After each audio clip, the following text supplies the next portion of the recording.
soo ma aha waa in dalka dib loogu celiyo dowlad ku meel gaar ah oo ay dalal Afrikaan soo dhiseen oo dibadda laga soo dhisay oo ay kor joogteynayaan dalal dibadda ah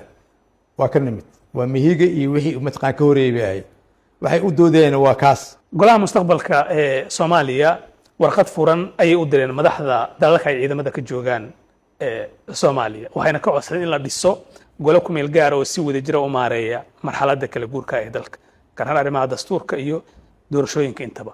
heshiis siyaasadeed ayayna ku xireen xilligan kala guurka ee arrimaha amniga sidoo u aragtaa arinta horta waa nasiib darro aad iyo aad u weyn annagoo og inay noo socdaan wada hadallo in muddo aan soo wadnay haddana rajo fiican kale in heshiis laga gaaro in arrimo ay Soomaalidu xallisan karto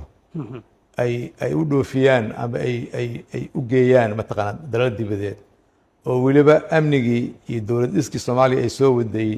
20 sano ay rabaan in hadda dib ugu celiyaan meeshii laga yimid marka runtii waxaan ku sifay ma aqaan aan ahayn kaliya waa nasiib darro laakiin sababteeda dowladda leh oo wada hadalladii jid u furi weysay ogolaan weysay in heshiis qaba la gaaro Soomaa Abdullahi de Maaqa meesha ka keentay laakiin dowladdu laga soo bilaabo 2023 wada hadallo ay furisay diyaarna u ahayd wada hadal u dambeeyay usbuucan kankii ka horeeyay iyo kasoo xalan ka socdeen marka meel dowladdu ay ku diiday in la wada hadlo anu ma aqaano way fashilmeenayeen wada hadalladii mucaaradku anu meel ku fashilmay ma aqaano mucaaradku saddex qaybood bay ahaayeen laba kamid ah wada hadalladii wali way ku jiraan wayna socdaan de hal qolo rabta in ay waxeed un la qaato yaa meesha joogta waxaan nasiib daraa waliba mataqaan de kooxdaas inay rabaan haddii waxooda la yeeli waayo in dalku burburo marka runtii shacbiga Soomaaliyeedna way ka falceliyeen waxaan rajeynayaa inay dareemaan talaabada ay qaadeen inay talaabo qaldan ahayd oo ay xadgudub ku ahayd in Soomaaliya dib loogu celiyo 2012 dowlad ku meel gaar ah dhaqankeeda waa naqaanaa waa soo aragnay waqtigan uu qaaday inaan ka gudubno dhowr iyo 10 sano hadda aan dhisayna dowlad joogto ah oo mataqaan permanent ah marka in hadda yiraahdaan dib ha loogu noqdo golo aan cidna dooran golo aanan ku meel gaar wuxuu yahay aan la aqoon nasiib darro runtii ma aqaan waxaan ku sifeeyo aan ahayn waa nasiib darro waxa ay rabaan oo kale aad leedahay maxay tahay oo aan ahayn in doorashada laga heshiiyo waxa ay rabaan oo hadda muuqda waxa waa un haddii ay waxay rabaan laga yeeli waayo inay wax burburaan maxay idin soo gudbinay rabaan oo aan ahayn doorasho in doorasho laga hadlayay doorashada la soo dhigay waa 4 model ayaa suuqa la soo dhigay 4ta model kulay waad ka warhaysaa hadda inaan faahfaahin badan ka bixiyo ma rabo waxay diidan in xisbi laga hadlo waxay adiga doorashadoodu waxay ku eg tahay in dib loogu noqdo 2022 Soomaaliya meeshii ay joogtay 2022 maanta ma joogto dibna looguma laaban karo waddanku intii hore wuu ka fiican yahay wuu ka nabdoon yahay wuu ka horeeyaa doorashooyin qof cod baa saf loogu jiraa campaign-ka ka socda dheer iyo mataqaan dheer waad arkaysay marka in la yiraahdo dib hadda loogu noqdo doorashadii 2022 oo ay madax goboleedyadu soo qoreen xildhibaanada nasiib darro waxa waaye in qof dhahaya waxaan rabaa in la codeeyo haddana qofkii codeynaya anaa magacaabanaya waa waxa ay hore ugu soconay sanadihiisa aan soo dhaafnay Soomaaliya halkaas way ka gudubtay dibna looguma laaban karo marka qoladaasi doorashadii saddexda kale ay isku raaceen yay weli diidan yihiin oo ah in xisbiyo la sameeyo xisbiyo waa qaabka loogu gudbi karo qabaa'ilka haddana doorashada xisbi ahayn waxay noqonaysaa qabiil marka haddii aan rabno inaan qabiil ka gudubno waa inaan xisbiyo u gudubnaa haddii aan rabno inaan helno baarlamaan na matali kara oo dadku ay fikrado ku midaysan yihiin waa xisbi haddii meesha xisbiga laga saaro waxa lagu midoobay waa qabaa'il de waa waxa halkana dhigay mataqaana 40 sano aan soo dhaafnay haddii dawladdu iyadoo ay tiraahdo doorashada anigu midaanaan rabaa mucaaradkuna ay u arkaan doorashada mid aan daah furnayn ama aan ahayn mid dalka xilligan suuragalka ah halka kale may doorashadu la kala taga Soomaa may doorashadu waxan waa mabaadi waxan waa farsamooyinku waa laga heshiin karaa mabaadiida waa afar ugu waaweyn doorasho qof iyo cod ah in qof kasta Soomaaliya oo codeyn kara meesha wadanka jooga ka joogo waa hal mabda'aas ay wadiideen ma qof cod waa ogolaadeen sida sheegay mawaadidiin afar magaalo raba in laga qabto rabaan ana koonfur galbeed waxaan ka qabay saddex toon degmaan ka qabanay ay wixii afar laga qabtay leeyihiin tirada kala duwan marka way diidan yihiin tan labaad anagu waxaan rabaa doorasho xisbiyo oo xisbiyadu laba faa'iido leeyihiin waa maroo mabaadii iyo dad kala duwan meel isugu keenaysaa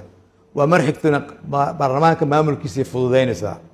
maanta baarlamaanku xildhibaan kasta waa madax bannaan yahay wuxuu doono dhihi karaa wuxuu doono samayn karaa marka cod laga raadinayo qof kasta gooni baa looga raadinaya laakiin haddii xisbiya ay jiraan xisbiga codka lagala heshiinaya marka ayagu xisbina waa diidan yihiin waxay leeyihin hala sameeyo laba guddi doorasho guddi maamul goboleedku leeyahay iyo guddi federaalka leedahay kan maamul goboleedku leeyahay awood uu leeyahay waa aragnay qaabka uu shaqeeyna waa aragnay meeshaas laguma laaban karo waa mabda saddexaad oo ay diidan yihiin mabda afraad oo ay diidan yihiin waxaa waaye in doorashada lagu saleeyo waxa loo yaqaano single constituency taas oo daawo u ah degmooyinka aan doorashooyinka laga qaban karin ama gobolada aan laga qaban karin ama Soomaaliland ha ahaato ama gobolada shabaabka joogaan ha ahaato haddii doorashada degmooyin laga dhigi la yiraahdo yani waxa in degmooyinka aan laga qaban karin noqonaysaa marka si dadku ay u sinaadaan xildhibaanadu u sinaadaan adduunka oo dhan wax ka jira waa single constituency marka afarta mabda hadii ogol yihiin wixii kale farsamo qaabkee loo maamulaya yaa maamulaya gudano ay maamulaya see loo hubinaya waxaas miiska saarihi in laga hadla diyaar u nahay dawladdu waxay ku eedeynayaan iyaga ama xukuumadda inay dalkii burburinayso oo dalkii inuu kala tago ay ka shaqeynayso idinkana waxaad leeyihiin dalkii in dib dawladnimada loo celiyay mucaaradkii ka shaqeynayaan dadka Soomaaliyeed yay aaminaan oo qaataan warku dadka marqaati noo ah dawladdu inay wax dhistay dawladda Axmed Dumiso ayagu inay rabaan dadka dib u celiyaan ayaga noo sheegay warqad ku soo qoreen ana warqad waxaan ugu qoray in hore loo socdo haye in wax la dhiso laakiin ayagu waxay warqad ku soo qoreen in dalka dib loo celiyo marka taas su'aasha in la weydiiyo ayaga ku aboonta laakiin golo ku meel gaar ah oo xilligan khilaafku taagan yahay doorashada iyo sidii dawlad nidaam cusub loo dhisi lahaa maareeyay in la dhiso miya ah dalka in dib loo celiyo soo maaha waa in dalka dib loogu celiyo dawlad ku meel gaar ah oo ay dalal Afrikaan soo dhiseen oo dibadda laga soo dhisay oo ay kor joogteynayaan dalal dibadda waa ka nimid waa mihiga iyo wixii matqaan ka horeeyay waxay u doodeen waa kaas Cabdullaahi dalkan wuxuu soo maray saddex marxaladood doorasho soo maray marxalad walba doorashadu qaab bay u dhici jirtay waqtina way qaadan jirtay hay'adaha gaar ah way ka heshin jireen doorashadii 2012 lix saxiix ayaa ka heshiiyey institutions ah mucaarad iyo musharaxiin lagalama tashan doorashadii 2016 maamul goboleedka shan maamul goboleedka ka heshiiyey mucaaradkii dadka musharaxiinta lagalama tashan 22 sidoo kale waxaa ka heshiiyey golihii loo yaqaan NCC-ga